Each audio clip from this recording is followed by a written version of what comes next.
on the Hour, sponsored by Chick-fil-A. I'm Steve Case, and just in from Fort Lauderdale, Florida, a jury verdict on punishment for the Parkland school shooter Nicholas Cruz being read in court by the judge.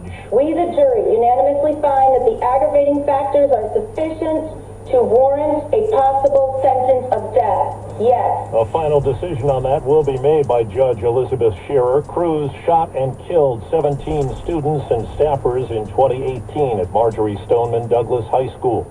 President Biden says again today fighting inflation is his top priority and there's more work to do.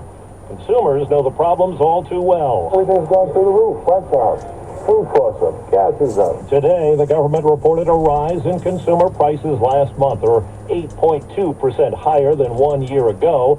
Business analyst Jill Schlesinger. It's this shelter component that's causing a lot of the problems, both shelter and food. And right now, if you look at where the Fed thinks inflation is going, I think they had expected that this would be a tough report, maybe one more really bad month. But once we get beyond the end of this year, we should start to see that core rate of inflation come down. In a reflection of inflation, Social Security benefits will be boosted next year by 8.7%. In a couple of hours, the House committee investigating the Capitol attack holds what's expected to be its final public hearing. And CBS's Scott McFarland tells us there's new evidence the Justice Department is weighing about the top-secret documents found at former President Trump's Florida home. An individual familiar with the investigation tells CBS News investigators have spoken to a witness who works at Mar-a-Lago and says the former president directed him or her to move boxes containing documents after Trump advisors received a subpoena in May.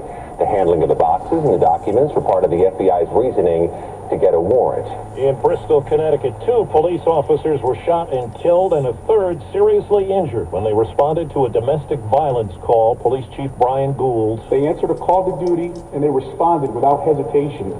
And that's what they did every night before that. And that's what all our officers do and will continue to do. The suspected shooter was fatally shot. Doctors say they're seeing an increased number of cases of the respiratory illness known as RSV. Medical contributor Dr. Celine Gounder says it can be trouble for young children. It causes a runny, stuffy nose, a cough, sore throat. But when it gets into the lower airway, so the bronchi, the lungs, in little kids that causes bronchiolitis, pneumonia, that can be a lot more dangerous. Wall Street right now, the Dow is down 81 points. That's today's news. I didn't hear any good news, did you? I didn't think so. I guess it's all about perspective. The glass is half full. Well, as always, I want to thank you again for coming along with me on these Dash Cam News adventures. You know the drill. Peace, love, and all that hippie jazz. Bye-bye, everybody.